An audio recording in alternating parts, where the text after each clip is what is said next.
Bersyukur nakaslem jong unongsan hima.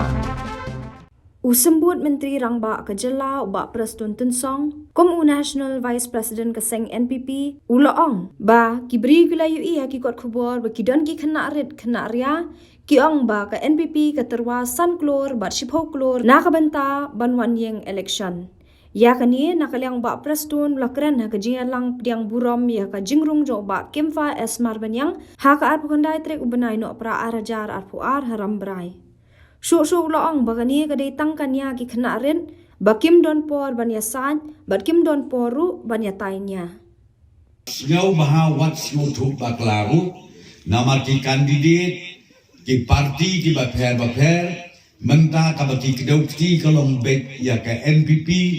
ki dom, ki serai, ki snosi, banyo i ba ikom amprin, banyo i ba lang, banyo i ya ba kimfa bekiwan join sya ka parti NPP. Ngan syo tu ya pi hakane katayo menta ba kabanwan lu ngin na ya pediang susu ya ki parlok MLA ki man join bat ni. Tenak kata mau pi sithem ma kan se mu pi bantre sitom met bat men se bangin yo ya ka jinjob ka badon burom kamtam dinakade ka constituency job pi ki parti ki dom ma ye ki likely ki konsensi ka benengkong ka jong ikong amprin ka bengi ong ka Silong East ka baan ka jong balang rapsang ka bengi ong ka Silong West bat kumju ka balai ka Rambrai jengam constituency balai namar baki babun ba ki parti ki bakro ya ki baki join sa ka parti ke joki hendai kini ki perlu lain haka bakadu ki ay karai ban join sa ka parti NPP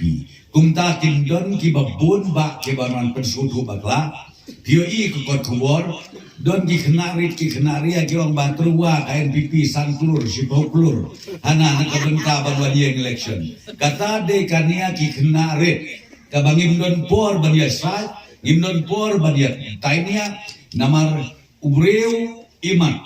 long tik kumutu bengi ong mursian uba habuyo i yusok kred jingkwa bam kabala palat tenre kesekenti hano ngio habak handu upertai ki paiba jamu to wat yalek sajan tu ding sok kred namar bajeu bekhang hi beklat tiak la ban kelalendang koble pi sia